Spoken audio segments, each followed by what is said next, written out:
Hi everyone, welcome to Vedantu J English. I'm Diksha, your chemistry master teacher, and welcome all the JEE 2027 aspirants. Okay, everybody, let me know in the chat box if you are JEE 2027 aspirants or JEE 2026 aspirants.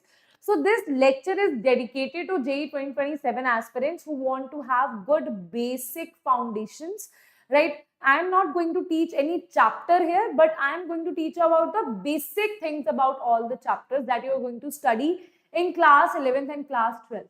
And this, ma'am, I am preparing for JEE 2026. Can I watch this lecture? Surely you can watch this lecture.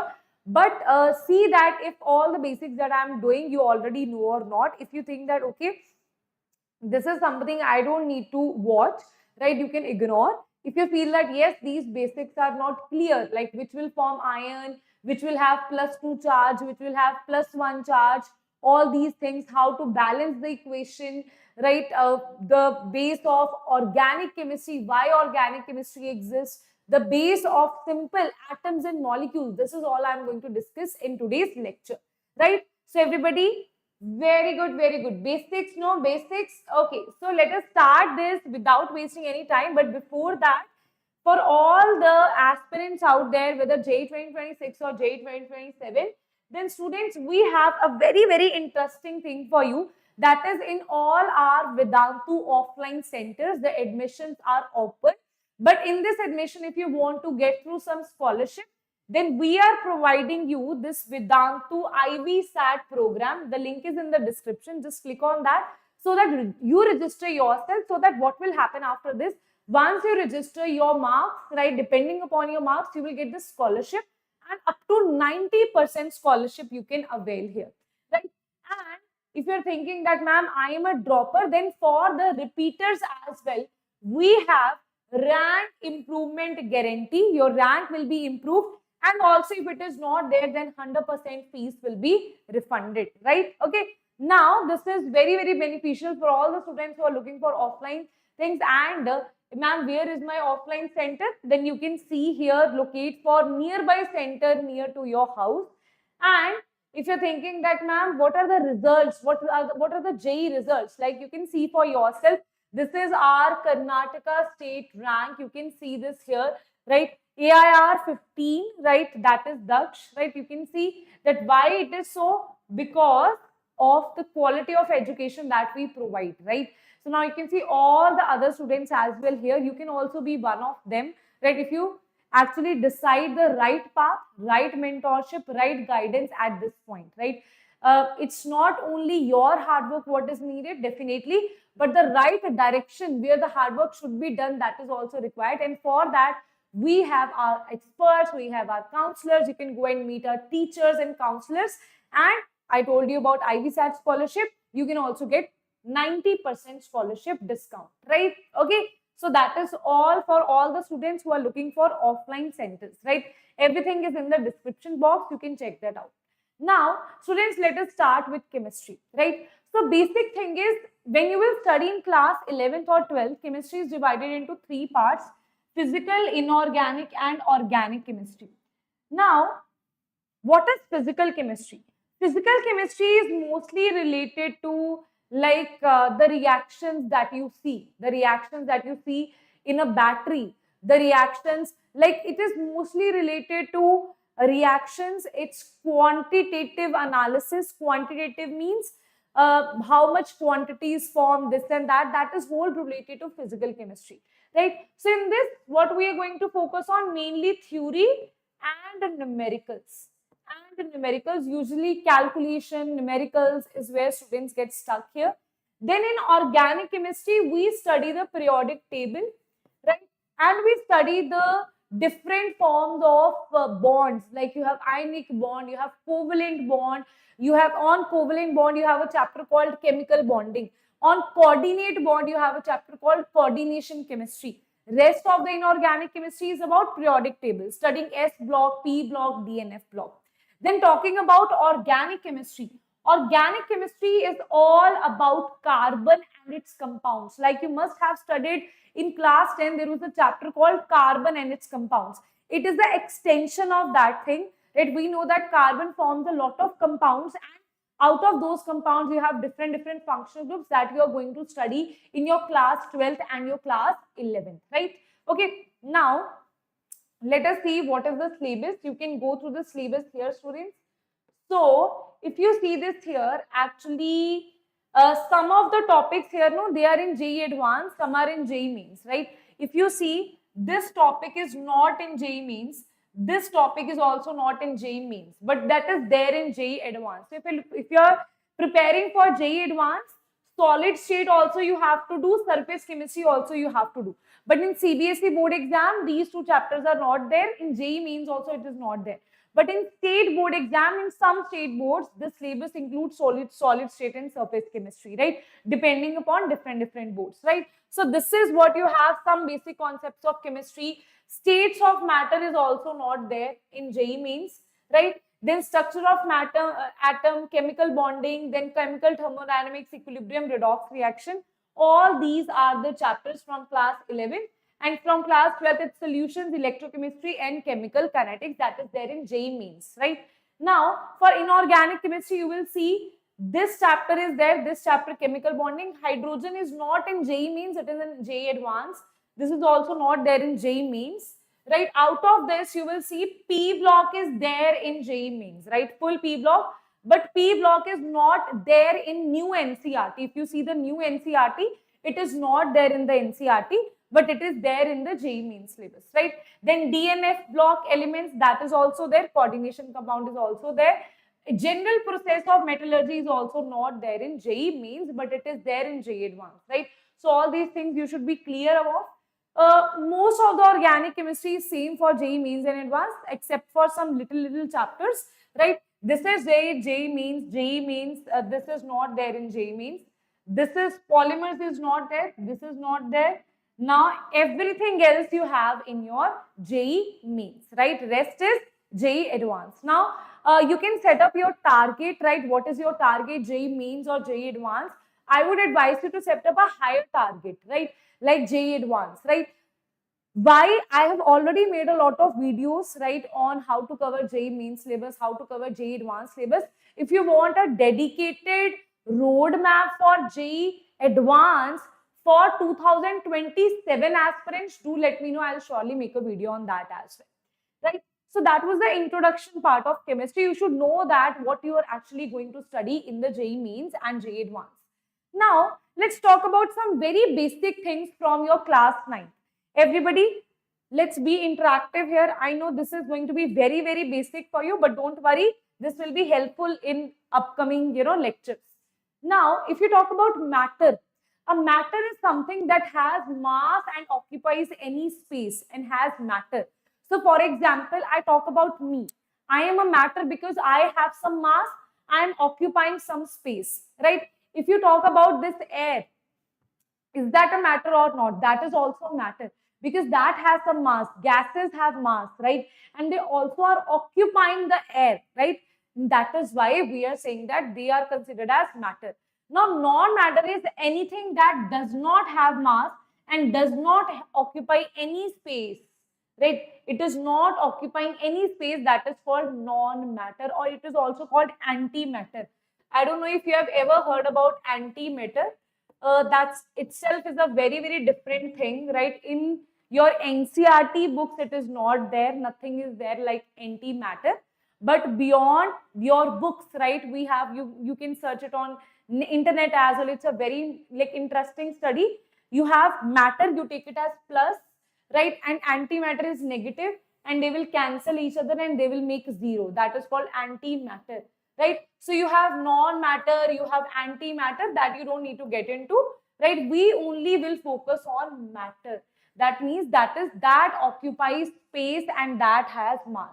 Now, if you talk about the one, classify the following as matter and non-matter. If you talk about light, right, that is like occupying space, right?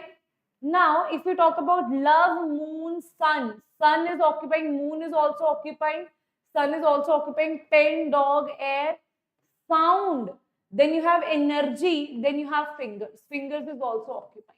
So that means out of this, few things that can be questionable here. See, love is definitely, it's a feeling, it's not a matter.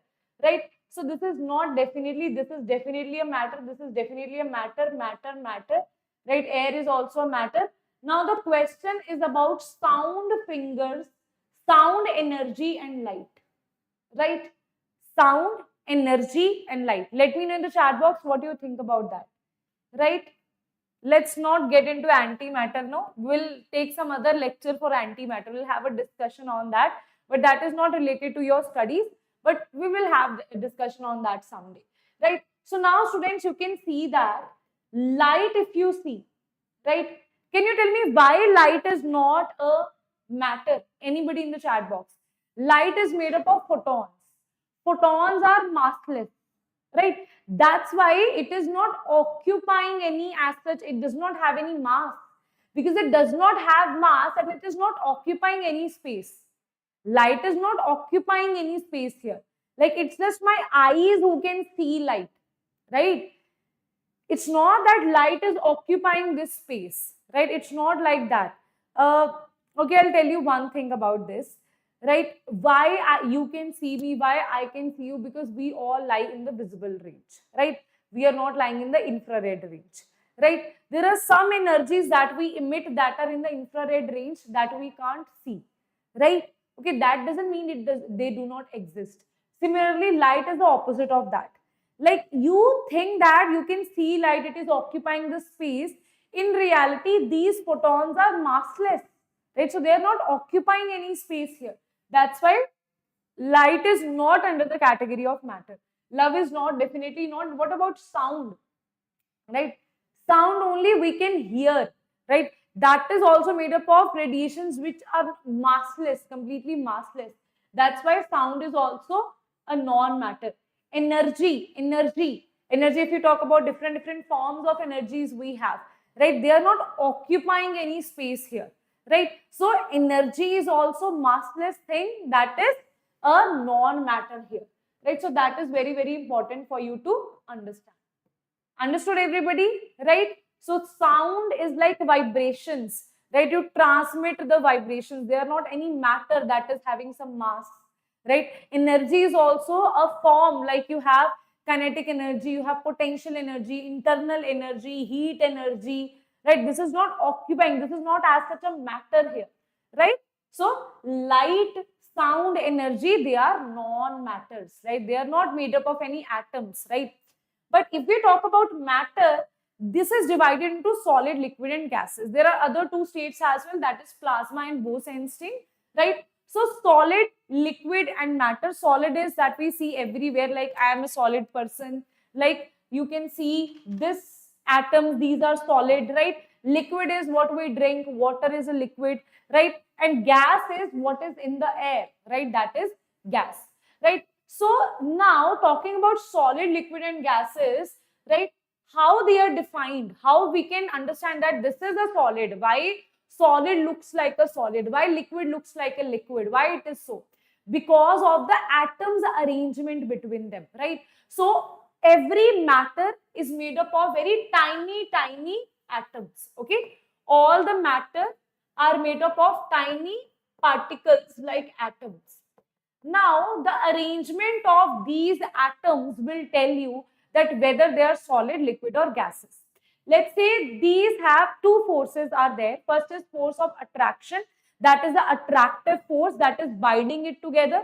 Other is the repulsive force. That is, repulsive force means the thermal energy, right? Thermal energy means when two atoms are coming together, there is thermal heat energy that is produced, that is repelling them, right? So when you talk about force of attraction, that is the attractive force. That is the attractive force. And when we talk about thermal energy, that is the repulsive force that wants it to stay away from each other. Now, if you talk about in solids, right, force of attraction is very large as compared to thermal energy. That means the atoms are very close to each other, right? In liquids, force of attraction is less as compared to thermal energy. That means the atoms are not very close to each other. But in gases, thermal energy is very high. That means atoms are very far away from each other. That's why gases, we can't just, like, why I can pass my hand out of this gas. but I can't pass my hand out of this board. Why it's not possible? Can I pass my hand out of this board? No, because atoms are very close to each other. But I can pass my hand out of this air. But can I pass my hand out of the liquid? Not as easy as air, but it's not impossible as a wall, right? You will have to swim, you will have to, put in a lot of pressure, force. Only then you can make those particles away from each other, right? So that means it has some intermediate level of force of attraction here, right? So here atoms are very close, here they are intermediate, and here in the gases they are very far away from each other, right? So now let us talk about, it's like, see, plasma we will not talk about here, right? Plasma right now we will not talk about. What is plasma? What is Bose-Einstein? First is gases, particles are very, very far away. In liquid, particles are still close. In solid, particles are like next to each other, like very, tightly very bound to each other, right? Now, let us see the states of matter. If we can see the weight that can be occupied, I think this is visible to you, right? So this is the states of matter. This is weight, space, fixed shape, fixed volume. This you have also studied in class 9. Okay, just I am recapping this thing, right? So solid is can be weighed, liquid also we can weigh them, gases also we can weigh them, right? The if you talk about occupy space, solid also occupies space, liquid also, and gas also. Fix the shape. See, solid has a fixed shape. It's not like you have an almirah in your room and the next day it will be in some other shape. Today it is a rectangle, tomorrow it will be in square form. It's not like that. Today your house is in rectangle form, tomorrow it will be in the hut form. It's not like that. Ne? That some in summers because of the sun it is now melting, the house is melting, but in winters it is like a glacier. It's not like that, right? So solid has a fixed shape, but liquid they can change the shape, right? If you put it in a big jar, it will take the shape of the jar. If you put it in some small circular ball, it will take the shape of the circular ball, right? So it does not have its own shape. And gases also do not have its own shape, right? Gases also, they can occupy the shape whatever container you put them into, right? Next is fixed volume. Now solids have fixed volume, liquid also have fixed volume, right? Unless until you drink that water, it will have a fixed volume, right? It's not like, yes, vaporization can occur, some of the water can be evaporated, but it's not like you put 1 glass of water in just 2 seconds, you will have half glass, unless and until you drink it, right? So it has a fixed volume, but gases, let's say, okay, so let's say I have this bottle, right? So this is the liquid. Because I have this much water, that's why only this much is being filled, right? Now, if I drink some water, right? Now the volume has decreased. It's not like this much volume will take up the whole beaker. But in gases, it's not like that. You put very less gas, even then it will occupy the full like beaker. The volume will be of this beaker. Even if you put 2x of the gas, then also it will occupy the full beaker. Even if you put 3x, 4x, 10x, it will put in this beaker. It will occupy every single space of this beaker. That means, can I say that gases do not have its own volume? Gases do not have its own volume. Can be compressed. These solids we cannot compress. I can't compress this, right, and put it into some different shape. It's not possible for me. Okay, so if I have this, let's say, I have this thing here, right? Let's say, anything you can pick out in your room, right? If you try to compress this, it's not possible. Yes, sponges and all we can compress, but because they have holes inside them, right? So we can't compress them. Liquid also, I can't compress the liquid and change its shape or something. It's not possible. I have to put it somewhere, then only I can compress it, right? So it's also not compressible. But gases, we can compress the gases, right? We can put the gases in a very, very small volume also. And that's why this is the process called liquefaction, where gases are compressed They are far away from each other, right? Gases are compressed to that extent. Wait a minute. Wait a minute. Okay.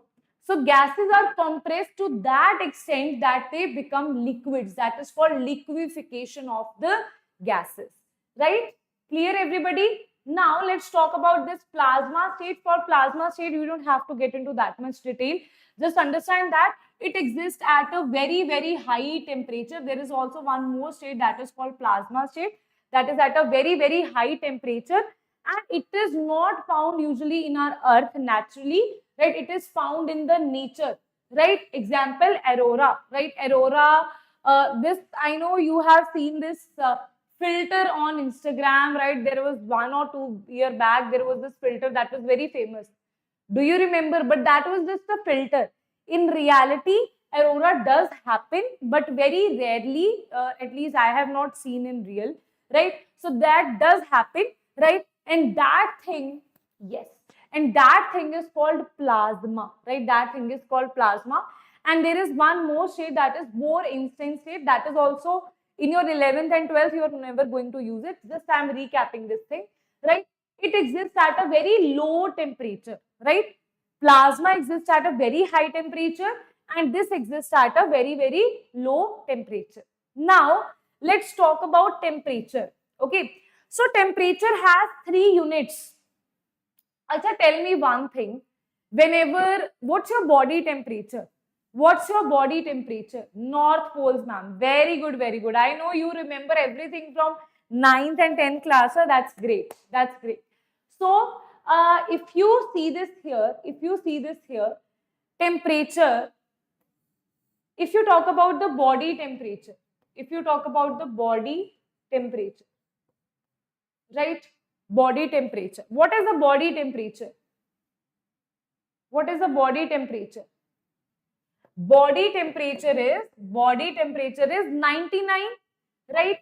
99, 97 something it is. Now you have to tell me this 97 is in which units? Is it degree Celsius? Is it Fahrenheit? Is it Kelvin? There are 3 famous units: degree Celsius, Fahrenheit, and there is Kelvin, right? So whenever most of the thermometers, they use Fahrenheit, right? That means this is 97, around 97, 98 Fahrenheit is our body temperature in Fahrenheit, right? It is not in degree Celsius, right? So this is our body temperature. Now that means if I talk about 97 degrees Celsius, that is completely a different thing. 97 degree, 100 degrees Celsius is the boiling point of water. Our body is not boiling. That means we need to have knowledge about units, unit conversions, right? So let's talk about these 3 units, okay? So if I talk about, let's say, we are talking about degree Celsius. Degree Celsius is somewhat here. Fahrenheit, this will be somewhat here. And Kelvin will be somewhat here. Let's see what exactly is this, how to convert this into each other, right? So if you talk about Kelvin and degree Celsius, this is the most famous relation that will be very useful to you when you are doing in 11th and 12th class. Almost every other numerical in physical chemistry, you will use this formula. Almost every other numerical, that Kelvin is equals to degree Celsius plus 273.15.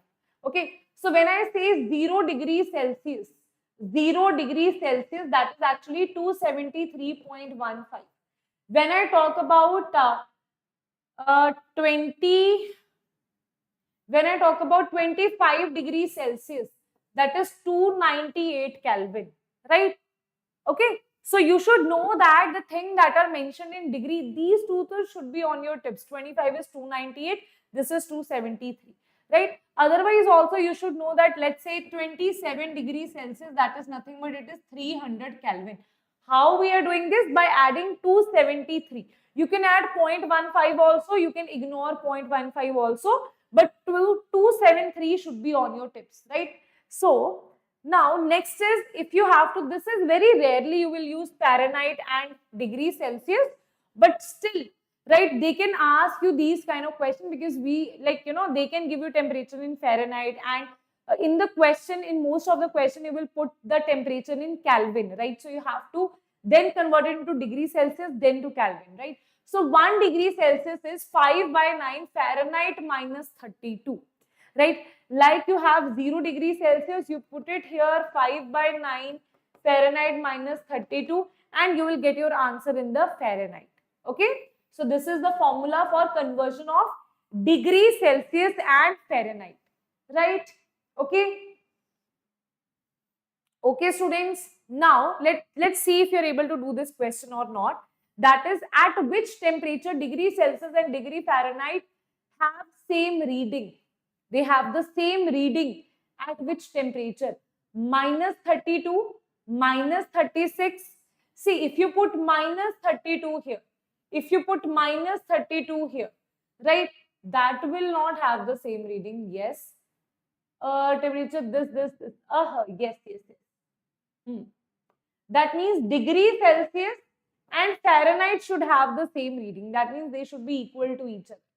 When it is equal to each other, when it is equal to, you can put it here C, then you can solve what is the value here, right? Everybody try to solve it yourself only. Yeah, so I'll just solve it here, right? You can put it here. Let's say this is C. I'm putting this also as x, I'm putting this also as x. X minus x is equals to 5 by 9, x minus 32.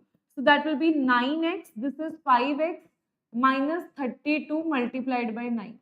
Okay, so that will be 9 minus 5, 6, 7, 8, 9, that is 4x.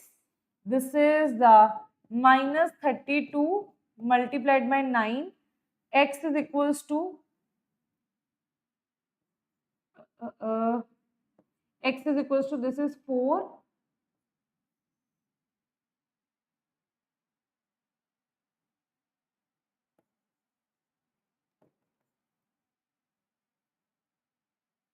Eight.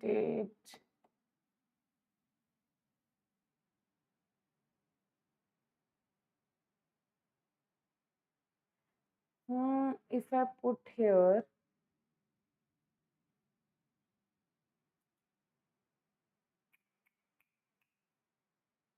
degree Celsius, if I put 40 and 40 here, wait a minute.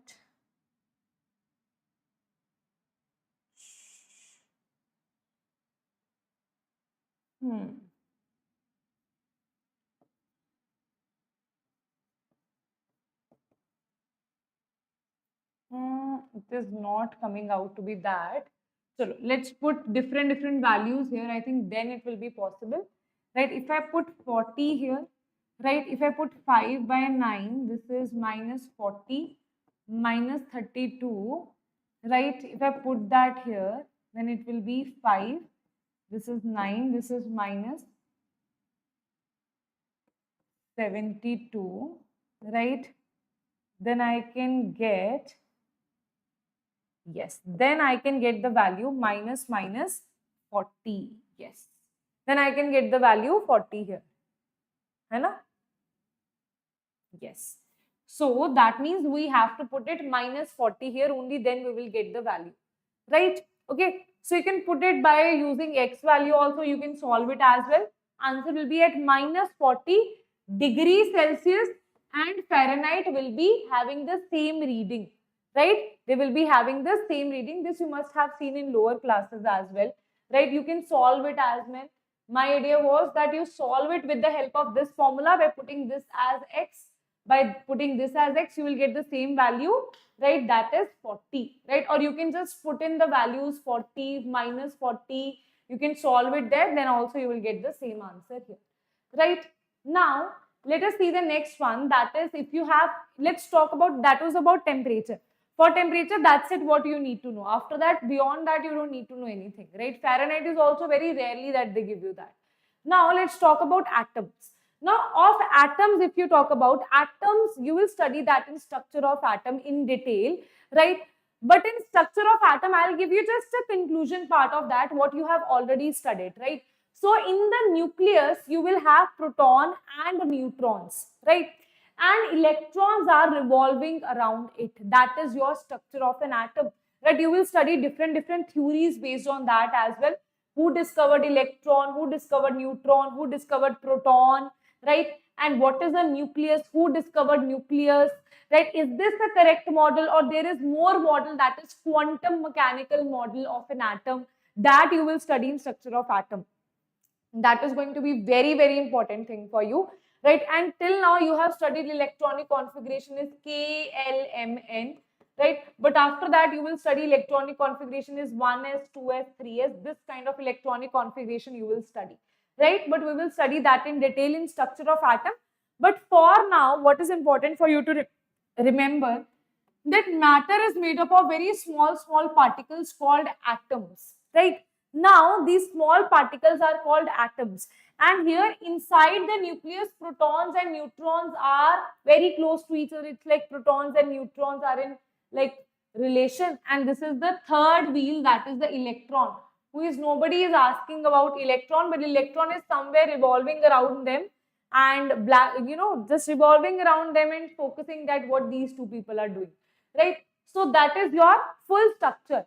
Now here you will also, in your class 11th, you will also study how to calculate the charge of electron, right? So for your knowledge, the charge of electron is minus 1.6 into 10 raised to power minus 19, proton is plus 1.6 into 10 raised to power minus 19, and neutron is 0.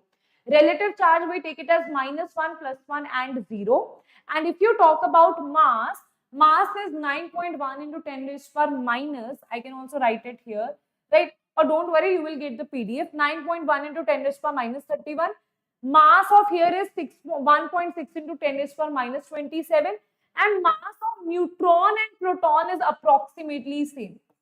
It is approximately same, but not exactly same, right? If you see the value here, the value is 1.6726. Here it is 1.6749. So that means neutron has, you can see the change, the difference in the value is there, right? The difference, neutron has slightly more mass as compared to, very slightly, which can be easily ignored.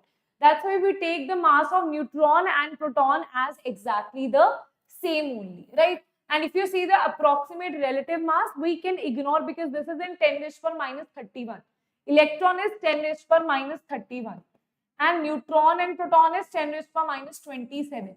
So that's why we also ignore the mass of electron, because it is so small, it is so negligible, right? That is the reason you see approximate mass is 0, proton it is 1, neutron also it is 1. Now let's see the representation here, right? Now if you see this here, first thing is, for representation you need to know what is atomic number, that is defined by Z. That tells you number of protons present in the nucleus of an atom, right? Now if you talk about hydrogen, hydrogen has 1 proton and 1 electron, right? And it is the only element that does not have any neutron here, right? That's why deuterium will have 1 proton, 1 electron plus 1 neutron. These are the isotopes, right? We will talk about isotopes, don't worry. But till now, just remember one thing, that hydrogen is the only element that does not have any neutrons, right? It has 1 proton and 1 electron, that's it. Now, talking about the mass number, as I told you that electron mass is almost negligible, right? Now we know that because electron mass is negligible, that's why on calculating the mass number, we only take neutron and proton. We only consider neutron plus proton. That's why mass number is equals to neutron plus proton. That is your mass number, right? And if you represent this, you have to memorize the atomic number and mass number. Now, if you talk about the atomic number, that is the protons, and mass number, that is the neutron. This is proton, this is neutron plus proton, right? Now, if you have to memorize, right, this 120 element, first 20 elements should be on your tips before starting class 11th only. Before starting class 11th, please, plus first 20 elements should be on your tip.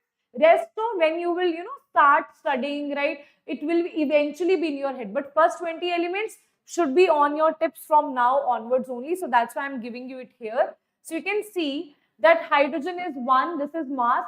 hydrogen, helium, this is sorry, atomic number, hydrogen, helium, lithium, beryllium, boron, carbon, nitrogen, oxygen, fluorine, neon, sodium, magnesium, aluminium, silicon, phosphorus, sulfur, chlorine, argon, potassium, calcium, 1 to 20. Mass, now understand, mass is usually doubled, okay? Here the mass is not doubled. Can you tell me why?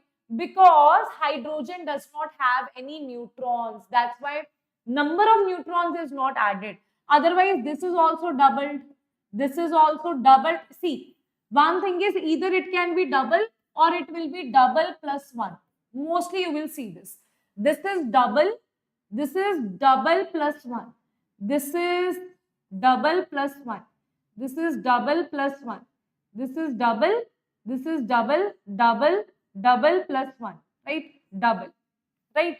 Now here it is double plus 1, right? Double, here it is double plus 1, right? It is double, right? This one is double, this is also double plus 1, this is also doubled. Chlorine mass is, I'll tell you why chlorine mass is in fraction. Don't worry, we'll talk about this in isotopes. When we will study about isotopes, we will study that why the chlorine has atomic mass in fraction. Why? What is the reason behind that? Right? If you talk about argon here, that is double 18 into 2 plus it is plus 2 it is, right? Plus 4 it is. So it is not exactly this. Right? So that is 40, right? This is also not exactly, this is 39, this is double, right? So you can see this is double, right? Some of this, I am not saying this is applicable everywhere. Out of first 20, most of it is applicable. Now, you should remember all the masses. See, when you cross a certain, when you practice a lot, these things will be on your tips only. Right? These things you don't have to memorize them again and again and again. These things will be on your tips. Right? For example, someone asks you mass of magnesium 24, mass of aluminium that is 27, mass of sodium 23. That will be on your tips. Mass of oxygen 16, mass of nitrogen 14. You don't even have to multiply or add. But for the starting, do it this way. But as you practice questions, that will be on your tips automatically. Right? Okay, take a screenshot of this particular page. That will be very important for you. Right? Next is beta representation. If you talk about the representation, let's say this is element X, this is A and this is Z. That is the representation. So if you want to represent hydrogen, one isotope, it will be 1H1. This is the proton, this is the mass number. Right? Let's say, let's represent nitrogen. Nitrogen proton is 7, mass number is 14. That's how you represent the right? Okay, now one thing to understand here, A is the mass number, that is neutron plus proton. Z is the atomic number, right? That is protons, and this is also equal to electron in neutral atom. See, because protons are inside the nucleus, we can't take protons very easily, right? But if you talk about electrons, right, they are revolving, so we can take them out, right? Now, if you have a neutral atom, then protons and electrons are equal. But if you have an ion, you take out electron or you give electron, then protons and electrons are not equal. And in that case, that is only the protons, not the electrons. So that should be clear in your mind. Now, what is neutron? A minus Z means N plus P minus P. That is your number of neutrons, right? Okay, this representation also you should know, because that also you're going to apply in your upcoming sessions, right? If you talk about this, how many protons and neutrons are present in the following nuclei? How many neutrons? If you talk about this, protons and neutrons, proton is Z, neutron is A minus Z. Proton will be 6, neutrons will be 6, because that will be 12 minus 6, that is 6.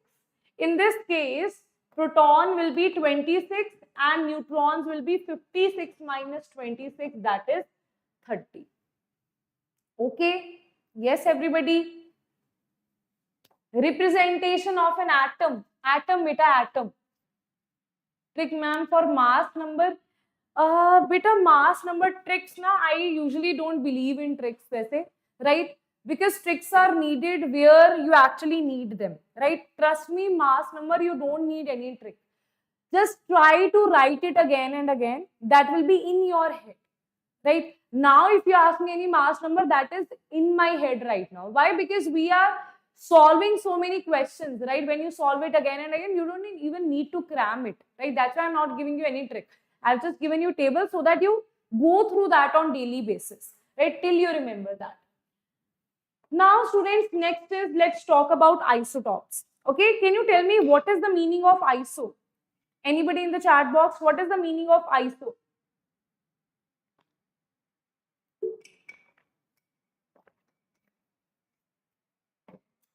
Hello, Sugandhana. Hello, Abhijit. Hi. Okay, chal. Now, students, tell me what is isotopes, right? This you must have studied in your 9th and 10th classes. Iso means same, right? Now, isotopes is which have same atomic number, but the mass number is different, right? So, atomic number is same, but mass number is different. Mass number is different. That means protons are same, but neutron plus proton are different. That means neutrons will be different here. That's why mass number is different, right? So in this case, protons are same and neutrons are different. Example, like you have hydrogen 1 isotope, which is having 1 atomic number, mass number is also 1. Deuterium, that is having atomic number 1, mass number is 2. Tritium, that is having 3 mass number, atomic number is 1 only. Why? Reason is because here you have no neutron. Here you have 1 neutron. Here you have 2 neutron. Here you have 1 proton. Proton is 1. Proton is 1. So proton is same, but neutrons are different. That's why the mass number is different. Same with carbon isotope. You have 12, 13, 14. Oxygen, you have 16, 18 isotope. So these are the isotopes of the famous compounds, right? Now, if you talk about what are isotones, can you see isotones? N. So, isotones are nucleosides that have same number of neutrons but different number of protons. Can you see the here what you had? Same number of protons, different number of neutrons. This is opposite. Here you have same number of neutrons. Neutrons are same. Neutrons are same. Neutron same means what? A minus Z is the same. But protons are different. Protons are different here.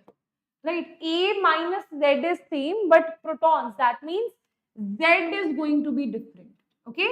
Z is going to be different, but A minus Z is going to be same. Is that clear to everybody? Same number. By this you can see ons. N. That means they are talking about neutrons. Right? By this you can remember neutrons. What are isobars? They are also opposite of isotopes. What is isotopes? Isotope is same atomic number, different atomic mass. In this case, you will have same atomic mass. Same atomic mass means A will be same. What is different here? Different atomic number. Same atomic mass, different atomic number. Can you see a very slight difference? Here A minus Z is same. Here A is same. Right? Here A is same. Here A minus Z is same. Right? And Z is always different in this case as well, in this case as well. But in case of isotopes, Z is same, but atomic number, or you can say not atomic number, mass number, or you can say neutrons, they are different. Okay? Understood everybody? What is the definition of atomic number, mass number? I know right now you are in this position, is it? Are you in this position right now? Everybody. In which class shall we get taught of this? In 11th or 12th? This is in both, right? Because mostly you will teach this in class 11th, right? In structure of atom, you will see this. In periodic properties also, they can teach you this, right? Most of it, they will teach you this in structure of atom, right? But this will be useful throughout chemistry, right? Throughout chemistry means throughout chemistry you will use isotopes, isobars. These are general terms, right? Okay. Can neutrons be equal to protons in every element? No, no, no, no, no, no, no, no. There is nothing, no standard fact that neutron is equals to proton. It may be, it may not be. See, basically, when let's talk about nitrogen. Nitrogen atomic number is 7, atomic mass is 14. In this case, neutron is equals to proton. Because proton is also, neutron is 7 and proton is also 7. That's why you will see A, mass number is coming out to be 14.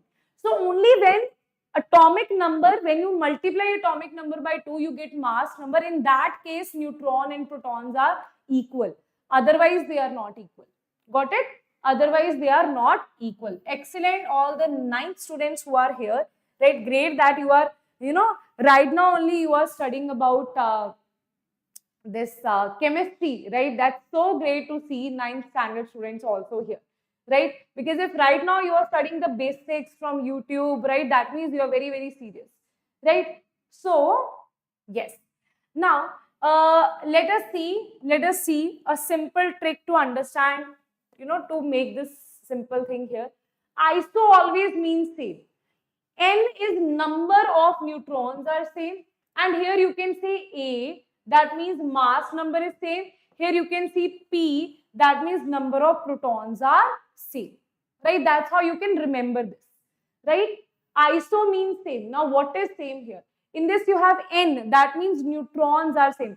Iso B, A means mass number is same. Here you have P, that means number of protons are same. Clear everybody?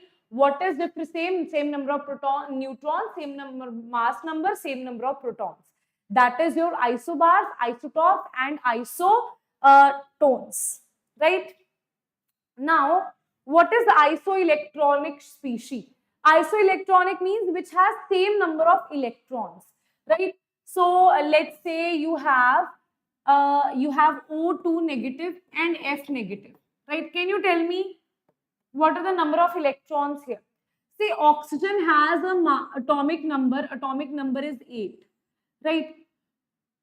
Now, that means 8 electrons will be there in a neutral oxygen atom. Right? See, in a neutral atom, number of protons and neutrons are same. Right? So, for an oxygen atom, right, if you talk about an oxygen atom, it will have 8 electrons. Fluorine atom will have 9 electrons.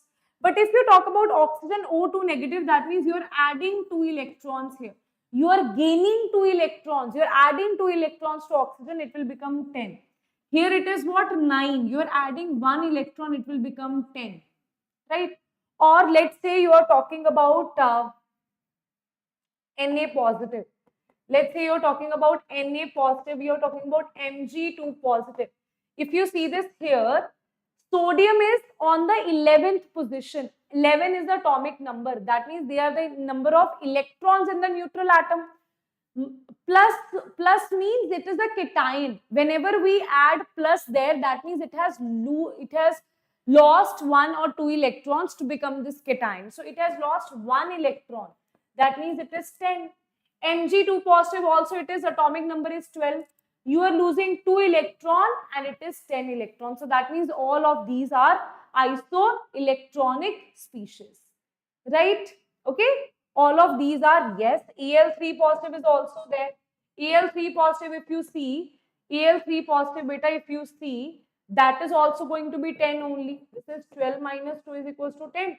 Aluminium is 13 minus 3 is equals to 10. Right? Okay. You can also put here N3, nitrogen 3 negative, nitrogen 3 negative, nitrogen 3 negative. Nitrogen is in the neutral, it has 7 proton, means same is the number of electron, plus 3 it is gaining, that will be 10. So these are which have same number of electrons, these are called isoelectronic species. Okay. Yes, students. Mole concept as such, no. But in your JEE exam, they ask a direct question from isoelectronic species. That we will study in periodic property also. Structure of atom also you will study this isoelectronic species, right? Mole concept as such it is not applied, but this they can definitely put some concept of isoelectronic and ask you that question. Now, which of the following are isoelectronic species? Can you tell me same number of electrons you need to have? If you see, this is nitrogen is 7 plus hydrogen is 4 minus 1, that is 10. This is 7 plus 2 plus 1, that is 10. This is 6 plus 3 minus 1. Positive means subtract 1, negative means add 1, right? So it is 6, 7, 8. This is nitrogen is 7 plus 3, that is 10.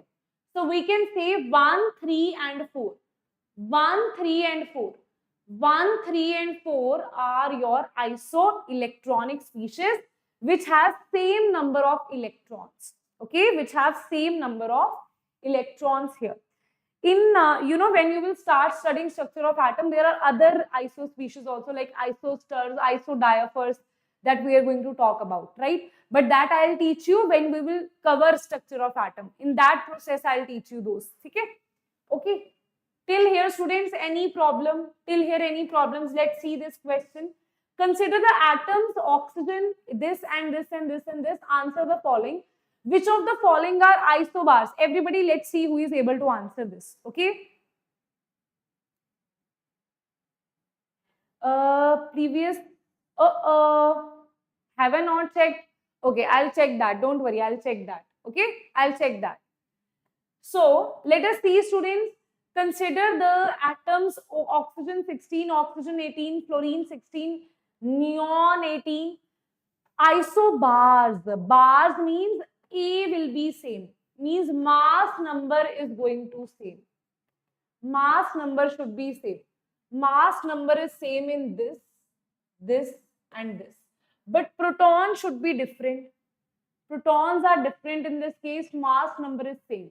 So can I say isobars are oxygen 18, fluorine 18 and neon 18. These are the isobars of each other, right? If you talk about isotopes, isotopes means mass number is different, but the base, that means atomic number is same. Atomic number is same in this case, right? So we can say oxygen 16 and oxygen 18. This one pair is isotope and this one pair is also isotope. That is neon 18 and neon 20. Because a single atom that is represented by a single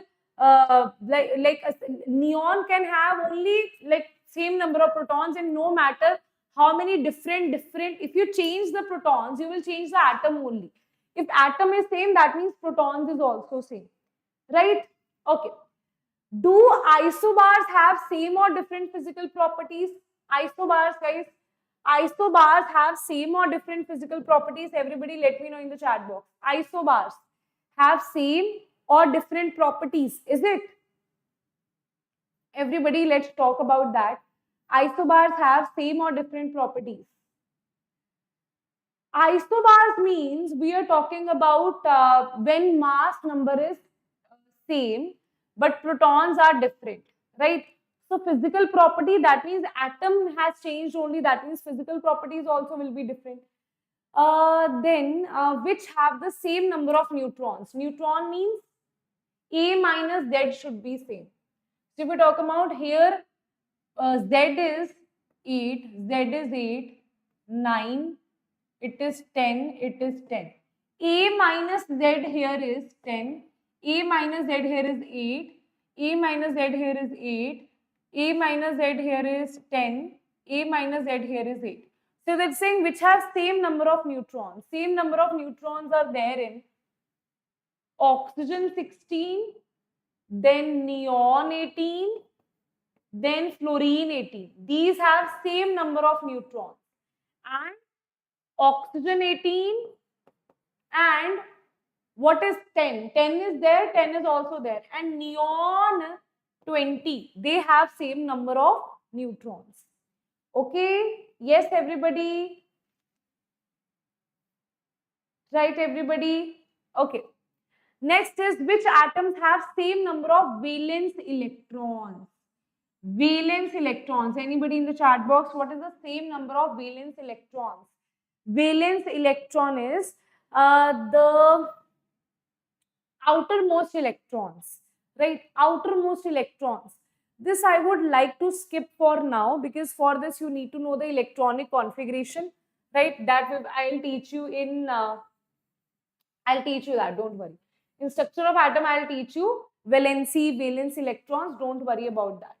Right? Valence electron means the outermost electron should be same. For that, you should know the electronic configuration that you are going to study. Right? Okay.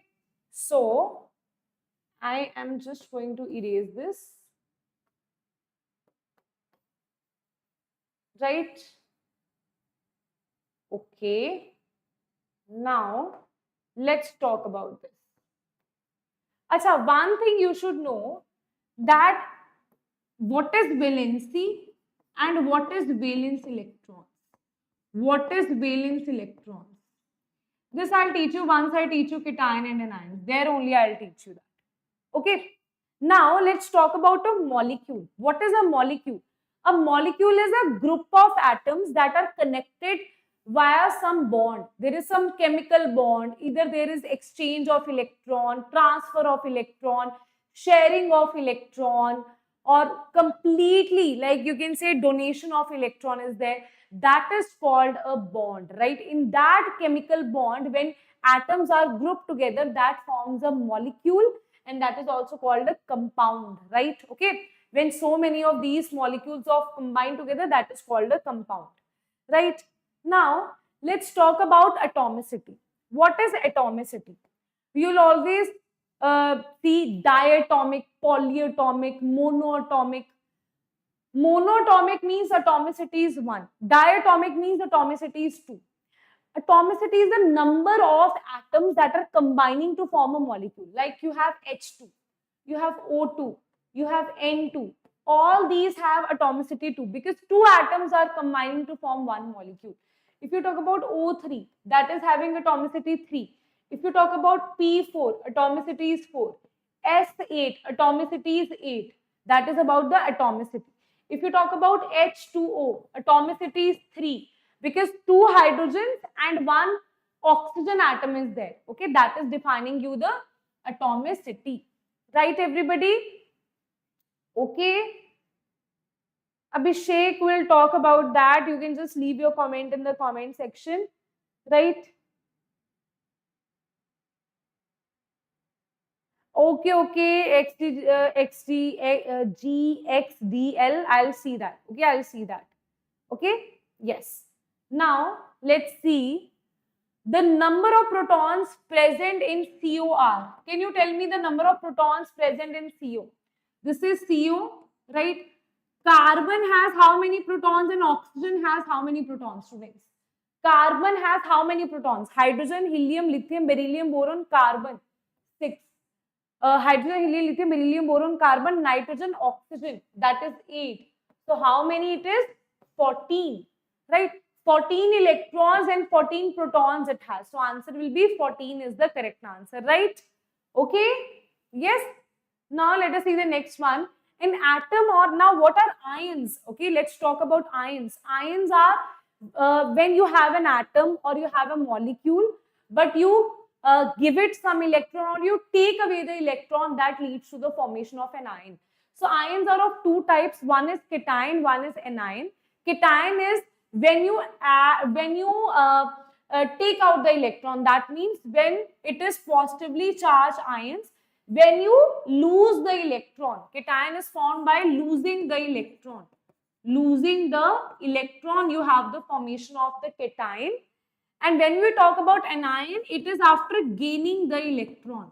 That's why it has a negative charge. Why? Because you are giving more electrons to it. So that is called an anion. Right? Now let's talk about this. How many protons, neutrons and electrons are present in O2 negative? See beta, oxygen is having atomic number 8. Atomic number means Z is 8. That means it is the number of protons. That means it is the number of protons that you have. right? Electrons are also same in oxygen, that is 8, but here if you talk about O2 negative, protons will be 8 only, but electrons will be 8 plus 2 because it has gained 2 electron, that is 10 electrons. Right, this is what we have discussed in isoelectronic species. And neutrons is what? Neutrons will be mass number minus this. So number of neutrons, if you want to calculate here, here they have not mentioned anything. So I'll take it that they are talking about most abundant oxygen isotope, that is having 16 mass. And proton is 8. So neutron will also be 8. Right? Okay. Most abundant oxygen is oxygen 16 that we are inhaling. Ma'am, how is chemical bonding chapter with and what precautions we should keep in mind while studying it, like focus more the theory of questions? Sandy, chemical bonding, I'll tell you that. Don't worry. We are going to talk about that. Chemical bonding chapter is more of when atoms are combining to form bonds. First, you will talk about different theories of bond formation, why atoms need to form molecules. All of this is there in chemical bonding. And it is a very scoring chapter, You should know every single detail of chemical bonding. In your class 11, periodicity is a basic chapter. It's not a very scoring chapter in JEE. But without periodicity, you won't be able to understand full block chemistry, right? But chemical bonding, directly the questions are asked from chemical bonding. Okay? Yes. Now, let us see the next. That is valency and valence electron. Okay, guys? Let's see valency and valence electrons. Okay? Let us see valency and valence electrons. Yes. Valency is when you talk about valency, it is the let's take an example. Okay, valency is number of electrons gained or lost. That is called valency, and valence electron is the electron that is there in the outermost shell. So now I'll tell you something which is you will study in your higher classes, right? In chemical bonding you are talking about, there you will study about octet rule. That is going to tell you what is in detail. We will study about valency and valence electron there. Let's take an example here. Let's see, I'm just writing this here. You don't need to worry what I am writing here if you have no idea about structure of atom, right? Okay, don't worry what I am writing here. This is very simple. We are going to study this in structure of atom. Within seconds, you will be able to understand electronic configuration. Let's say I'm talking about 1s2, 2s2, 2p4, right? So this number here, there's a proper way of writing this 1s2, 2s2, 2p, 3s, 3p, right? That you will learn in structure of atom. Now what you understand that this 1, this 2, that is representing the shells. This is in one shell, this is in the other shell. And the number of electrons in the outermost shell is called the valence electron. Okay, the electron in the outermost shell of an atom which takes part in the chemical reaction. So here you have 6 electrons here. Right, so here valence electrons are going to be 6. Right, here the valence electrons are going to be 6. But now in chemical bonding you will study that you must have studied this in class 9th also, I think, in atoms and molecules. But there we used to do KLMN. But now we are going to forget about KLMN. We are going to do this way electronic configuration. Right? If you see this, we know that octet rule is there. That means in outermost shell, number of electrons should be 8. Here the number of electrons are 6. So what it should do? It should be 2s2, 2p6. That means for that, it will gain 2 electron and it will become 1s2, 2s2, 2p6. Right? That means now the octet is complete. That means it has gained 2 electrons. So its valency is 2, right? Suppose, understood now? Now it has gained 2 electron. If someone loses 2 electron, its valency is 2. If someone gains 1 electron, its valency is 1. Valency is how many electron you gain or lose to become stable. To become stable. Okay, this all you are going to study in chemical bonding. Okay, everybody, right? Okay, students. Which part of chemistry do you treat? I teach every part of chemistry. That's why with full confidence, I can say that it is interrelated to each other, right? So this whole you will study in chemical bonding in detail, because in chemical bonding now, there will be reasons why chemical bond formation is there. And one of the reason I have already given you, to gain stability, to make octet rule, right? You will study about octet rule. Oct means 8. That means the outermost shell has 8 electrons. Now students usually get confused in valency and valence electron. Valence electron is the number of outermost electron.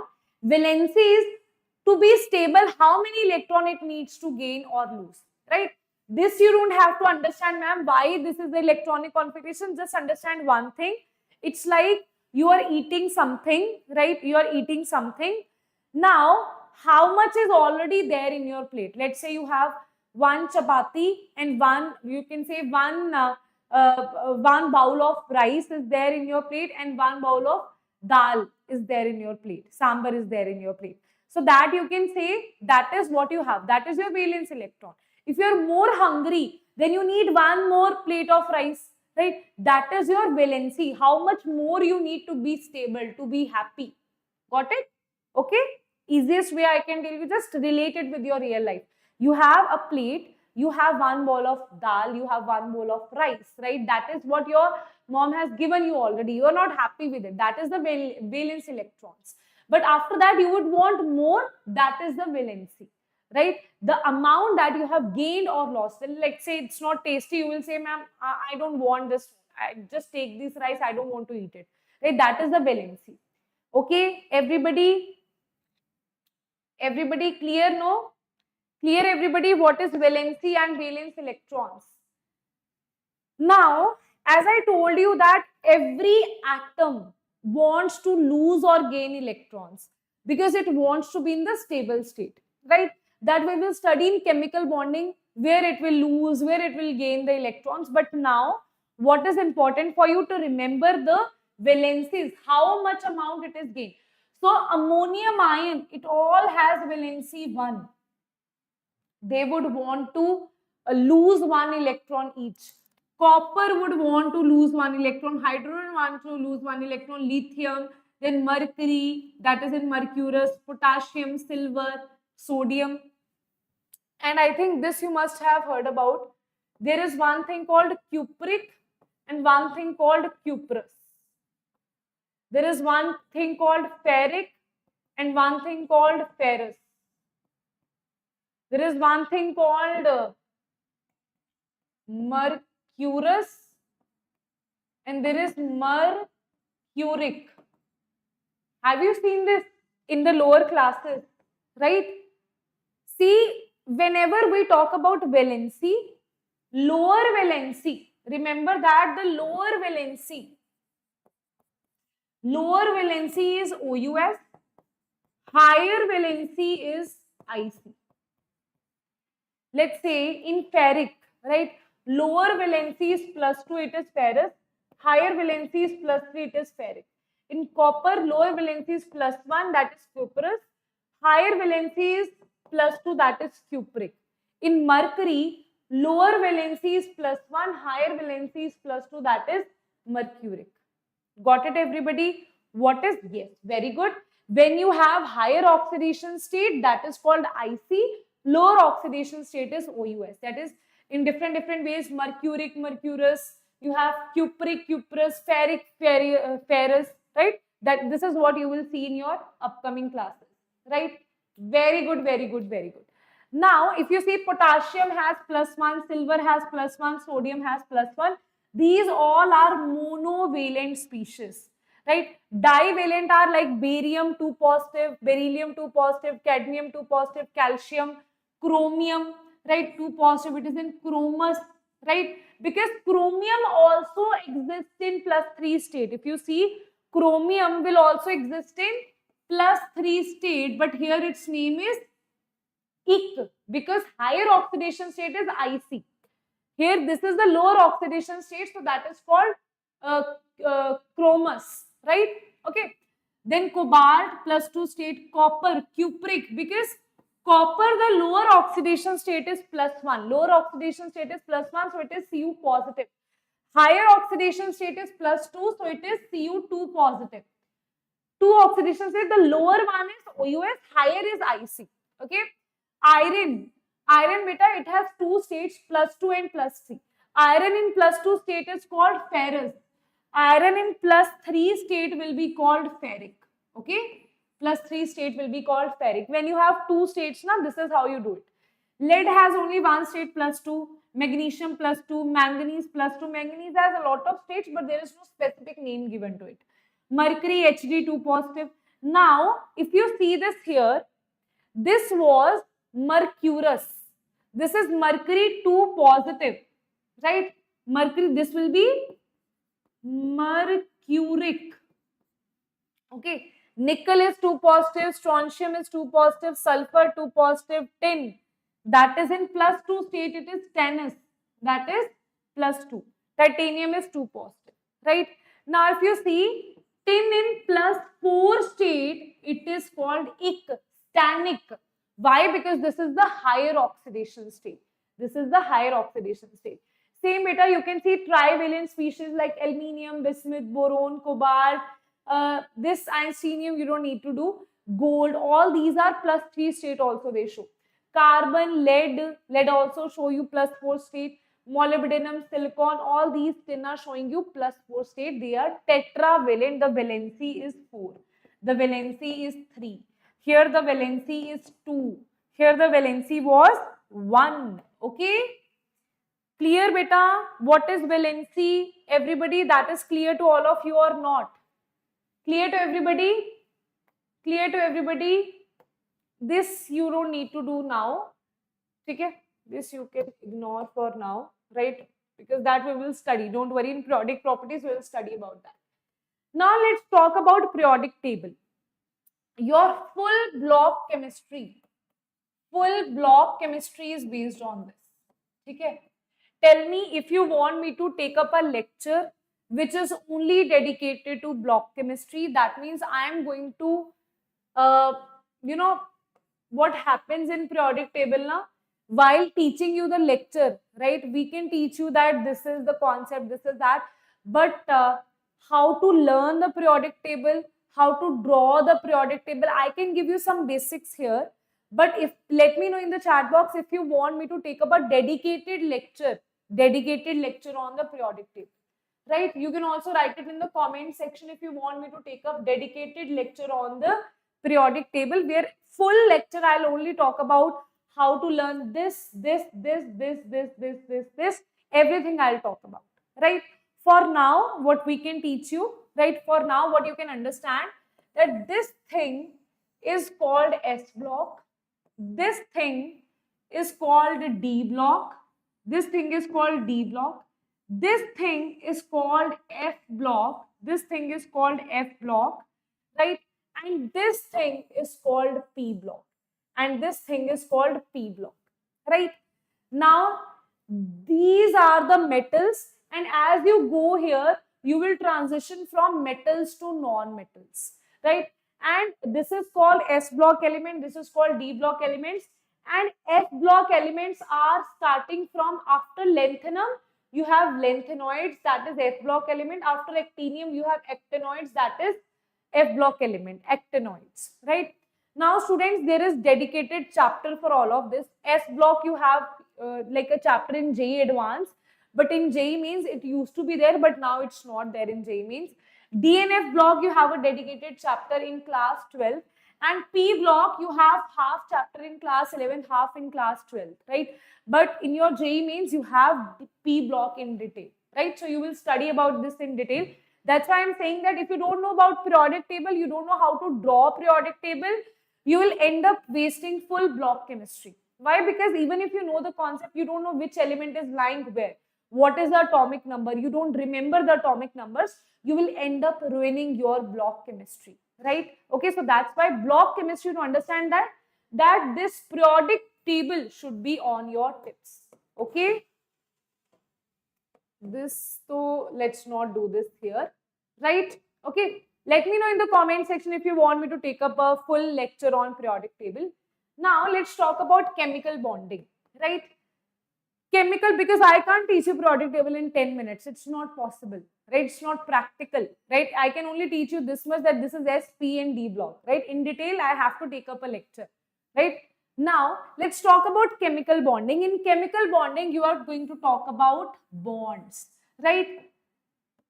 Bonds, different kinds of bonds. You will talk about ionic bond, you will talk about what is covalent bond, what is coordinate bond. So guys, three things are there. Firstly, let us talk about covalent bond. Okay, covalent bond is formed by sharing of the electron, right? Acha, before this you need to tell me one thing. What is the difference between a negative charge and a lone pair? Okay. See, a negative charge is, what if you have this A and B? This is also A and B, right? In this A and B bond, what if this A atom is from A? This pink kind of atom is from A, or electron. This pink electron is from A. This blue electron is from B. In this case, both the electrons are of A. Now, what if in this bond one electron is of A, one electron is of B? In this case, both the electrons are of A. Now, how this is, so that I'll tell you, that is related to bond only. Firstly, understand this thing, that when it takes out the electron, this will become A negative. But here, when it takes out the electron, it will become A lone pair. So, when you talk about a lone pair, whenever you talk about a lone pair and a negative charge, both have two electrons. But in case of negative charge, both the electrons are not of the atom, right? Both the electrons are not of the same atom. This one electron it has taken, right, from B, right? That's why it is negative. Whenever someone borrows, whenever someone takes out money from you, right, it gives them a negative aura because they are forcefully taking money from you. So it has forcefully taken money from B, right? That's why it is having negative charge. But here, why it does not have a negative charge? Why it is neutral? Because both the electrons were of A only. It's just that it has taken out those electrons. Is that clear? What is the difference between negative charge and lone pair? Now you will ask me, ma'am, how it can have two different electrons? One is of A, one is of B, but here both the electrons are of A. The answer lies in the covalent and coordinate bond, right? So students, see this thing here. When I talk about a covalent bond, here what will happen? A will be like, and this is B. A will be like, I have one electron, but I also need to have one more electron. B is also like, I also have one electron, but I also need to have one more electron, right? It's like you and your friend, but here what happened, that you have bought pizza and your friend has bought burger. Now you want both. You are like, okay, we can do one thing. You can give me one slice of pizza, I'll give you one bite of my burger, right? So now you are sharing the electrons. That means you are sharing one little pizza, your friend is sharing one little burger, so that you can have a taste of both, right? So this is what they have done here. They have decided that we will make a bond. You can take my electron, I can take your electron. They are not completely transferring the electron, they are sharing the electron. A also needs one electron, B also needs one electron. So they both decided that we will share that those two electrons with each other, so that we both are happy. Okay, that is called covalent bond. Ionic bond is that this is A be like I have one extra electron, and B be like I don't have extra electron. This is A and this is B. A be like I have one extra electron, B be like, I need that extra electron. Now A is like excess of electron it has. A has excess of electron and B has need of electron. Need of electron. So now what will happen? Complete transfer of electrons, right? A will give its electron here. A will itself, because it is losing electron, it will become positive. B, because it is gaining electron, it will become negative. That is complete transfer of electron, right? That is complete transfer of electron from A to B, right? This is called ionic bond. Now, covalent bond, coordinate bond is something I know that students are like totally confused about. Ma'am, what is this coordinate bond? So understand one thing, students. Whenever we talk about a coordinate bond, what we talk about, that a coordinate bond is something when, let's say, this is A and this is B. Okay? A is having 2 electrons, right? Now, A be like, I have 2 electrons, buddy, right? B is like, I don't have anything. It's like you bought pizza, you only bought burger. You bought pizza, you only bought burger, your friend bought nothing, right? Now, in case of ionic bond, what was happening? Transfer, that I'll give you my pizza, I'll give you my burger, you take, I don't want to have anything, right? That is called ionic bond. But now, A has both pizza and burger and B has nothing. He has bought nothing for lunch. Now, what you will do? You also want to eat. He also wants to eat. Now, you are sharing with someone who has nothing. Covalent bond is sharing with someone where you have advantage. Coordinate bond is sharing with someone when you have nothing in return they can give you. So here, it is not transferring. It is just sharing the electron with B. A is also utilizing those 2 electrons. B is also utilizing those 2 electrons, but these 2 electrons are of A only. So answer will be A and B are forming a bond where both the electrons are of A only. Got it? That is called coordinate bond. Okay, understood, guys? That is called coordinate bond. Is that clear to everybody? That is called coordinate bond. Right? Okay, students. Is that clear? What is coordinate? What is coordinate bond? What is ionic bond? What is covalent bond? This is like A and B you have. This is A and B you have. This is A and B you have. Right? So, if it is complete transfer of electron, it is losing, it is gaining, that is ionic. If both the electrons are of one atom only, that is called coordinate. If one electron is of A, other electron is of B, that is called covalent. So, this is called covalent. This is called coordinate, right? This is called ionic. That's why when you see this, when you saw this thing, when from a coordinate bond it is taking both the electron, then there is formation of lone pair. But when from covalent bond it is taking the electron, there is formation of this A negative. Got it? Right? Okay. Yes. Now, let's see which of the following occurs during the formation of coordinate bond. Electron transfer, electron donation, electron sharing. What happens in coordinate bond? Sharing, complete sharing does not happen. There is donation of electron, right? So, electron is donated to someone who has nothing, right? Electron is donated to someone who has nothing, right? Okay. Okay, students. Now let's talk about chemical formula of compounds, right?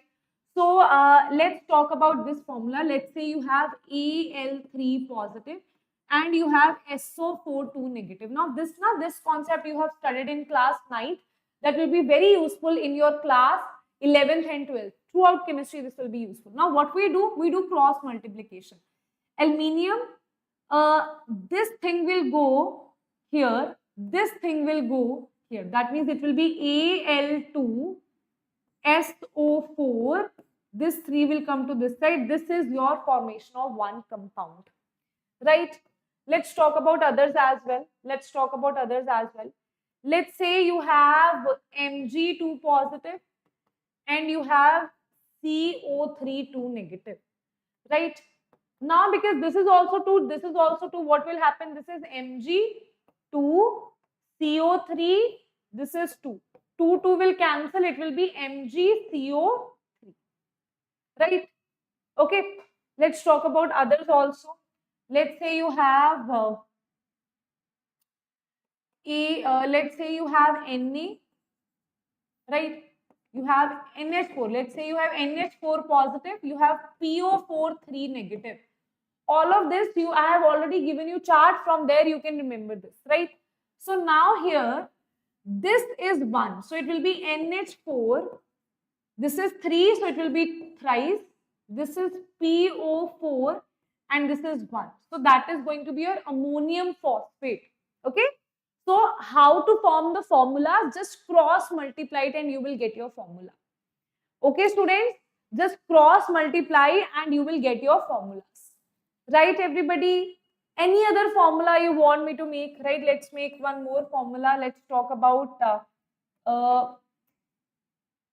let's say you have HCO3 negative and this is your Ca2 positive, right? Now what you can do, this will be Ca, this will be HCO3, this is 2 here, so it will be 2 here, this is 1 here, so it will be 1 here. This is calcium bicarbonate because this is a bicarbonate ion. This is the carbonate ion.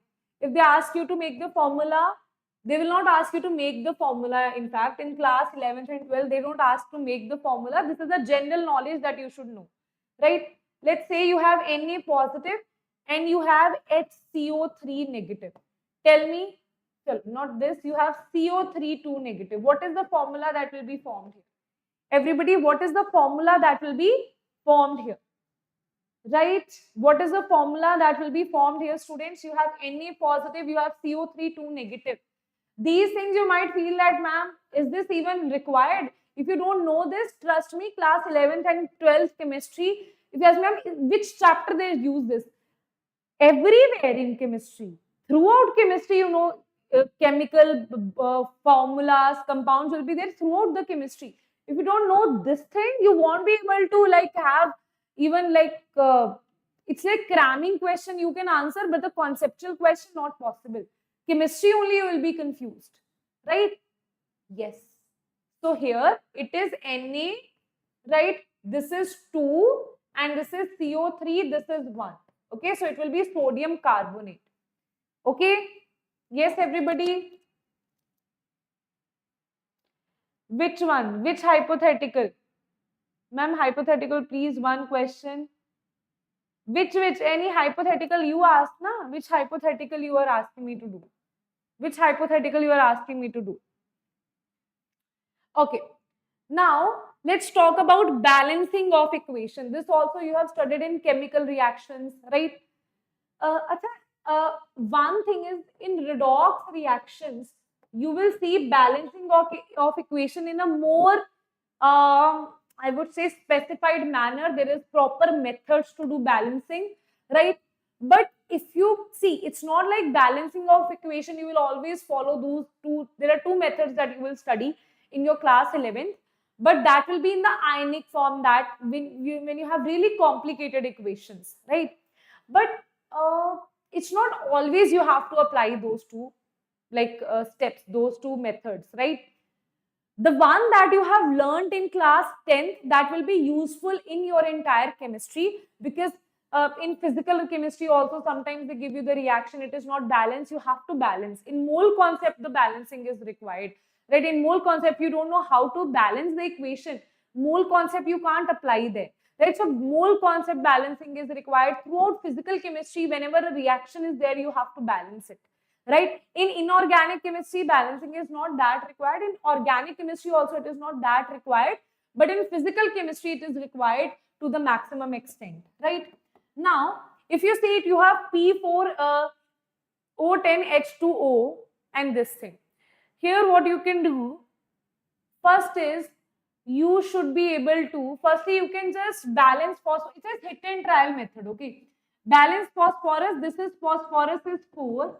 It is also phosphorus is 4. Here hydrogen will be 2. Here hydrogen is 4 into 3, 4, 3, 12. So this is, you have to multiply this by 6, right? Now hydrogen will be what?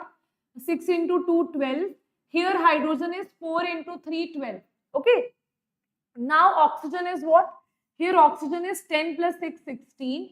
Here oxygen is 4, 4, 16. It is balanced, right? So easily, what is the hit and trial method that you can use? You use that, right? There is no specific way.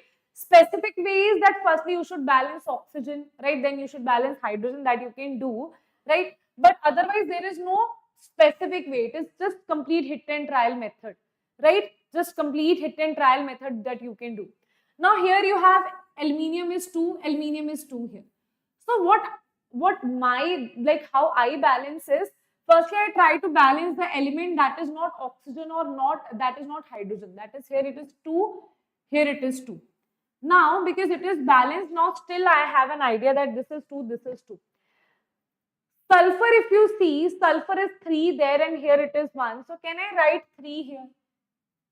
Now if I see oxygen is balanced or not, let's see if oxygen is balanced or not. Aluminium is 2, aluminium is 2, aluminium is 2 here, right? Sulfur is 3 here, sulfur is 3 here. 3 into S. Hydrogen will be what? If hydrogen and oxygen are balanced, then good to go. Hydrogen is 3 into 2, 6, right? Here hydrogen is not 6, here hydrogen is this. So I'll multiply this with hydrogen. So now also hydrogen will be 6. Now if oxygen is balanced, then that is great. Oxygen is 4 into 3, that is 12. Here oxygen is 4 into 3, that is 12. Can I say this reaction is balanced? Can I say this reaction is balanced, guys? Definitely this reaction is balanced. Okay, so firstly try to balance the atom that is not hydrogen or oxygen. Automatically you will see, you will start balancing a lot of reactions.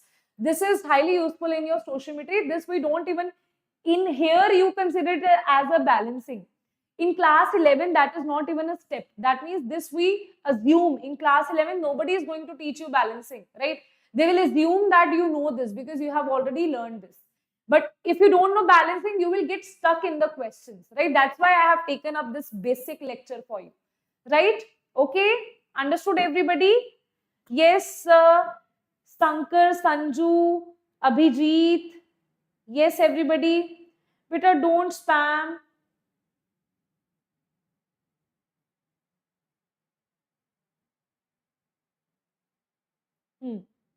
Okay, now let's see this here. This is already done. Okay, right. Now this is for your homework, right? This is for your homework. Okay, what I'll give you for your homework is, do these 2 for your homework, these 3 for your homework. Okay, write down your balancing. This I am giving you for your homework. Okay, write down the balancing thing will be given in the homework. Now if you see this, this is BA, this is BA. BA is 1, 1, S is 3 here, S is 3. So I'll multiply this by 3. I'll multiply this also by 3. Can I see now? Barium is 3, barium is 3. Chlorine is what? Chlorine is 3, chlorine is 3, 2. So can I just multiply it by 2? Aluminium is 2, aluminium is 2. Barium is 3, barium is 3. Chlorine is 3 into 2, 6. Chlorine is 3 into 2, 6. Sulfur is 3, 3. Oxygen is 4 into 3, 12. Oxygen is 4 into 3, 12. That means this is already balanced. Okay, let's do this here. This is so very simple. It's already balanced. You don't even need to balance it. What about this one? Iron is Fe. Chalo, this I'll do. This I'll do. Okay, this I'll do. Iron is Fe. It is Fe. Chlorine is 3. So can I multiply this by 3? Or can I multiply this by 2? And I multiply this by 2. So now iron will become 2, iron will become 2. Chlorine will become 3 into 2, 6. Chlorine will become 3 into 2, 6. Done. Okay. So these are simple balancing of equation that you should know. Right? Okay. Right, everybody? Right, everybody? This we have done. Beta, what is the name of the channel? It's JEE. Right? And what we are doing? Basic foundations. Right? So NEET previous year question, I think there is no use. Right? So don't spam. Right? Try to maintain the discipline in the class. Right? Okay. Now, acid and bases, this you will study in ionic equilibrium. Okay, this you will study in ionic equilibrium. There is a chapter called equilibrium. We will study about acid, bases and all of that. Acids are which has pH less than, pH scale is less than 7, right? Acid is like you have vinegar, lemon juice, battery acid, soda. All these are acids which turns red, which turns blue litmus red, right? And they give H positive ions. And you know what? Acid, only this definition I am showing you right now. Different definitions of acid and bases you will study. What is a Lewis acid? What is the Lewis base? All of these you will study. Bronsted acid, Bronsted base, Arrhenius acid, Arrhenius base. This is all what you will study in the ionic equilibrium, right? But for that, you should know the basic definition of acid and bases. Basic definition is a substance of bases where OH negative ion in the egg, which release OH negative ion, and in this pH is greater than 7. That means it will be live from 7 to 14, right? And this you can study that if you talk about your battery acid, HCl, that is very like highly acidic in nature. Stomach acid is little bit diluted with 1 pH. Then you have lemon with 2, vinegar with 3, tomato with 4, coffee with 5, milk with 6. Milk is also acidic in nature. Those who think that milk is basic, no, it is acidic in nature, but very slightly acidic. 7 is the neutral, like you have water, right? And blood is a buffer, but it is slightly basic in nature. And 9 is baking soda that you use while making cakes and all, right? Stomach tablets, antacids that we use, that is having around 10 pH. Then ammonium solution, that is having around 11. Then soap is 12, bleach is 13, and cleaners, right, that is having 14 base, right? And it is, I don't know why one of my students, he asked me that, ma'am, base is good for body. No, the one which is very highly basic, that is not good. Our body can only digest, it's not like our body cannot digest acidic things, but acid also to a certain level, base also to a certain level, right? More than that, our body cannot digest. Okay. Now, last part is, let's talk about carbons, like organic chemistry. Full organic chemistry is based on which thing? Full organic chemistry is based on this one thing, that is carbon. Carbon, its compounds, that is all we talk about organic chemistry. And in organic chemistry, you will see you have so many chapters, like you have, first you have GOC, general organic chemistry, then you have isomerism, IUPAC naming, this and that, different functional groups you have. You have to study every single functional group. Now, I know that you have studied this in carbon and its compound. You have just studied the base of organic chemistry. What you have studied is why carbon forms so many compounds. That is the base of organic chemistry. Why carbon is forming so many compounds that we have to give it a different branch, that is called organic chemistry, because of its two properties. One is called catenation, its ability to form compounds with itself. You have one carbon, it is going to get connected with carbon, then with carbon, then with carbon, then with carbon. That's why it is forming large number of compounds and very large masses of compounds it is forming, right? And next property is tetravalency.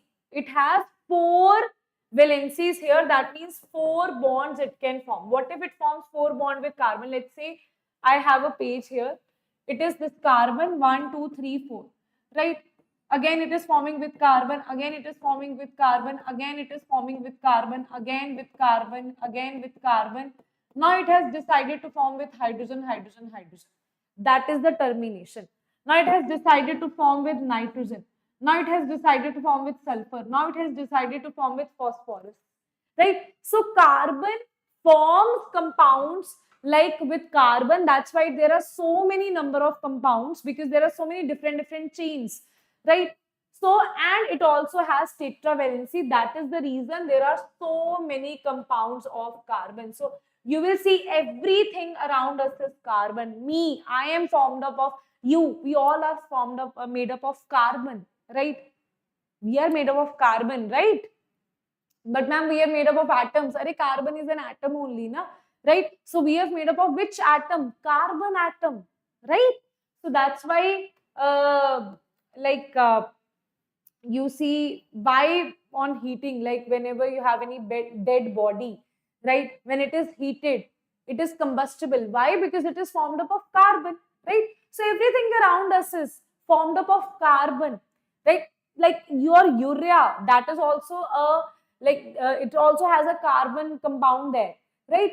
Now, earlier what was thought that organic compounds, why it is called, firstly tell me ma'am, why it is, ma'am, it should be carbon compounds, ma'am, name should be carbon compounds, isn't it?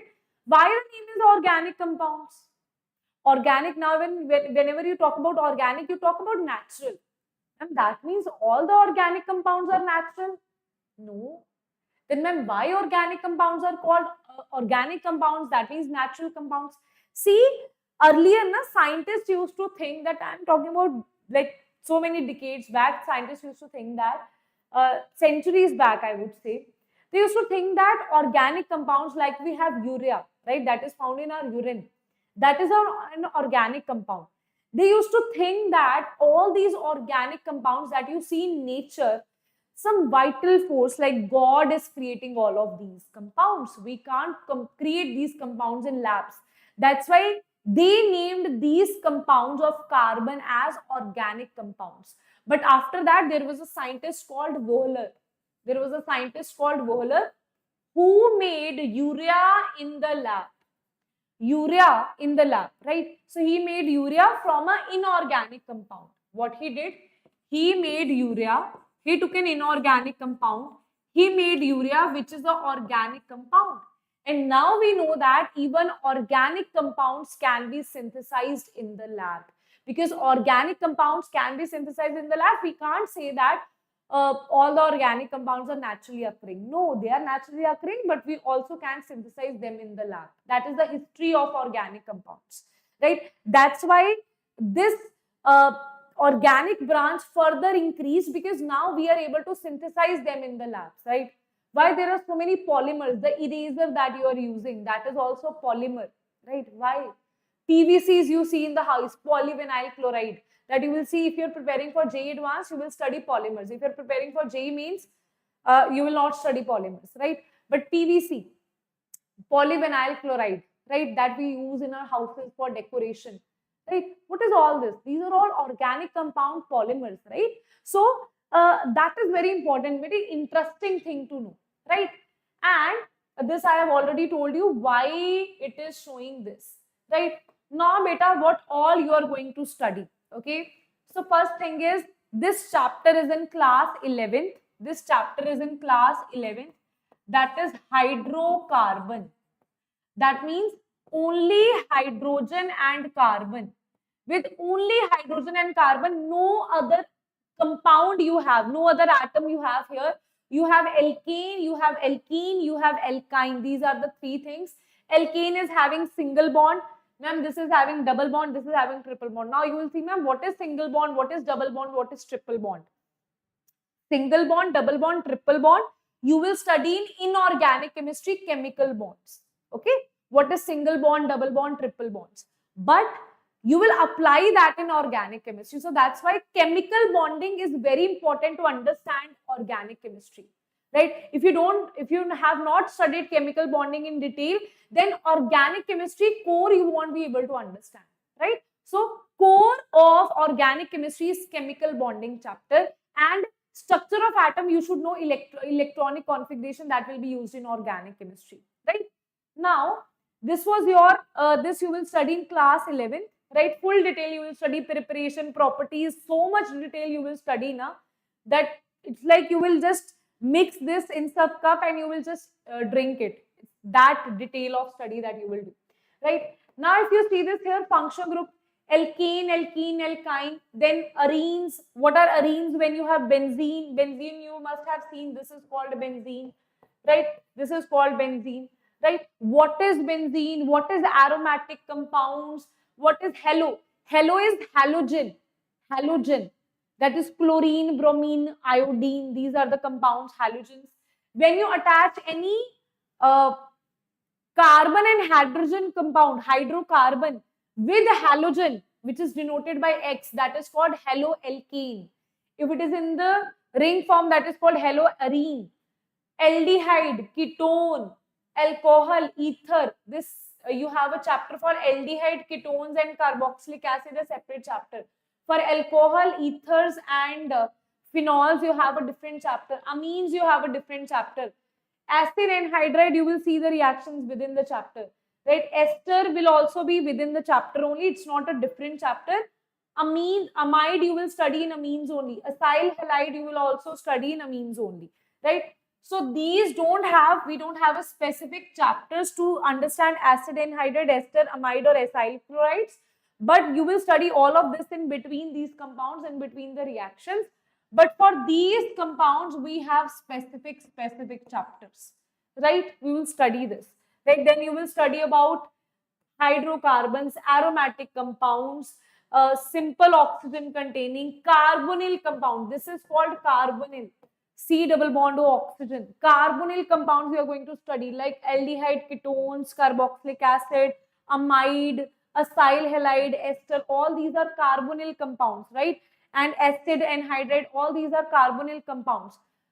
Then you have carboxylic acid derivatives. See, देखो बेटा, what are hydrocarbons? I'll just show that to you. What are hydrocarbons? When only hydrogen and carbon is there. What is an aromatic compound? Where you have benzene. What is a heteroatom? Heteroatom are like nitrogen, oxygen, not oxygen, nitrogen, sulfur, that is there. They are called heteroatom, like haloalkanes, haloarenes, amines, they are heteroatom. Now, if you talk about simple oxygen containing, ROH, ROR, these are oxygen, simple, there is no double bond, triple bond with the oxygen. When you talk about C double bond O, that is carbonyl. You have aldehyde ketones, these are carbonyl containing compounds. What is an acid? RCOH is an acid, carboxylic acid. When you replace OH with OCOR, that is called anhydride. When you replace OH with OR, that is called ester. OH replaced with NH2 is called amide. OH replaced with halogen is called acyl halide. Okay? So all these compounds you are going to study in full organic chemistry. Organic chemistry is all about, you will study in detail about these compounds, the preparation, properties, everything you are going to study. Okay? Clear everybody? Right? Yes, everybody. Clear now? Clear, no? Let's do 2-3 questions based on this, right? So first one is, identify the carbon compound which has carboxylic acid as a functional group. Carboxylic acid as a functional group. Can you see? What is carboxylic acid? COOH. So it is B is having carboxylic acid. So answer will be B is the correct answer. Okay. Ma'am, I am 12 going student. Sorry, you are just deleted. Okay. Now let us see who is going to answer this. Identify carbon compound which has halo compound as the functional group. Now, this is for your homework. This is for your homework. Let me see who is going to answer this. Beta, you also need to answer what is the name of this A, what is the name of this B, what is the name of this C, and what is the name of this D. Okay. Name of all, name of A, B, C, D functional groups. Okay, this is your homework, beta. You can just take the screenshot here for all the students who are serious, right? Even if you are JEE 2026, JEE 2027 aspirant, if you are genuinely serious, I want you guys to take the screenshot here, right? And answer me in the comment section. Okay, I'll also pick out your comments, right? I want to see your comments giving the answers, right? So that I can also see that, okay, the hard work that we are putting into, we are providing you the free knowledge that is also aligned somewhere. You are also serious about your studies. What I can do about it, I can give you the homework, right? And for that only I can get to know whether you are able to understand that or not, right? So take a screenshot here, and this is your homework. You are going to answer me the functional group for all of these. Okay? Yes, everybody? Okay? Yes, everybody? Yes, everybody? Yes. Chalo. That's it for today, students. Ma'am, I am 12 going students. My friends shifted to another batch. Someone told them won't teach. Uh, Thank you so much, Karthik. Thank you so much. Right? Huh. Which batch you are talking about? Which batch you are talking about? Acha. Now let us see this here. That is your QR scanner. Just scan this QR scanner here. This is your JEE English channel, Telegram channel here. In this Telegram channel, beta, you will get all the notifications of your live classes that we are going to take up on this channel, right? YouTube channel. But for that, you have to subscribe to the channel, right? And also the link is also in the description.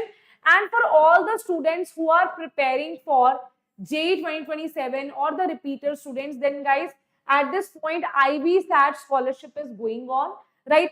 To get, if you want to get enrolled to our offline centers, right? Because you can see our ranks here, right? If you want to be like here next year, right? Or next to next year for JEE 2027 aspirants, then what you need to do is, and you want to get a scholarship here, all you need to do is register yourself to IB SAT scholarship program where you can avail up to 90% scholarship. And for all the droppers, repeaters, we are providing you granted rank improvement, or else we'll refund your fees 100%, right? So if we are providing you that much thing, the promise is there, that means definitely you are going to get benefited out of the classes. And for your nearest Vedantu center, you can see here Tamil Nadu, Andhra Pradesh, Telangana, Punjab, Maharashtra, Delhi, Bihar, Odisha, Rajasthan, Pondicherry, Karnataka, Uttar Pradesh. The nearest centers you can see here, right? And I would advise you to go and visit the nearest center so that you can meet our counselors, right? If you have any doubt, you can just tell that I'm from Vedantu JEE English, right? You will be the counseling you can have there. You can meet the teachers there, right? You can take the demo sessions there. So that will be very, very helpful for you to understand what is the direction, what is the path that you want to go in, right? So that's it for today, students. And I want all of you to comment down which thing your homework, right, in the comments, your homework in the comments. And I have already given you the homework here. I've already given you the homework here. Again, I am saying you can take the screenshot. You need to tell me A, B, C, D. What are the functional groups of A, B, C, D? Okay, right? Yes. And the next live plan, everything is already scheduled on the channel. You can go and check that out, right? Next, first thing is I'm going to take a lecture on unit and conversions, right? Because I know that in physical chemistry, students are confused and nobody takes up a detailed lecture on unit and conversion. I know that is needed because I have seen students, they know the formula, but they don't know the conversion. They don't know how to convert joule into electron volt, how to there is a constant called Rydberg constant. Okay, these are the important things that we are going to talk about. Even decimeter, centimeter, picometer, nanometer, angstrom, all these things we are going to talk about in the unit and conversion lecture. And one lecture, if you want me to take up, I'll make one lecture on periodic table. That also you can let me know in the comment section. Okay, yes. Okay then students, bye bye, take care, see you all, and I'm waiting for your comments in the comment section. Till then, bye bye, take care, see you, bye bye.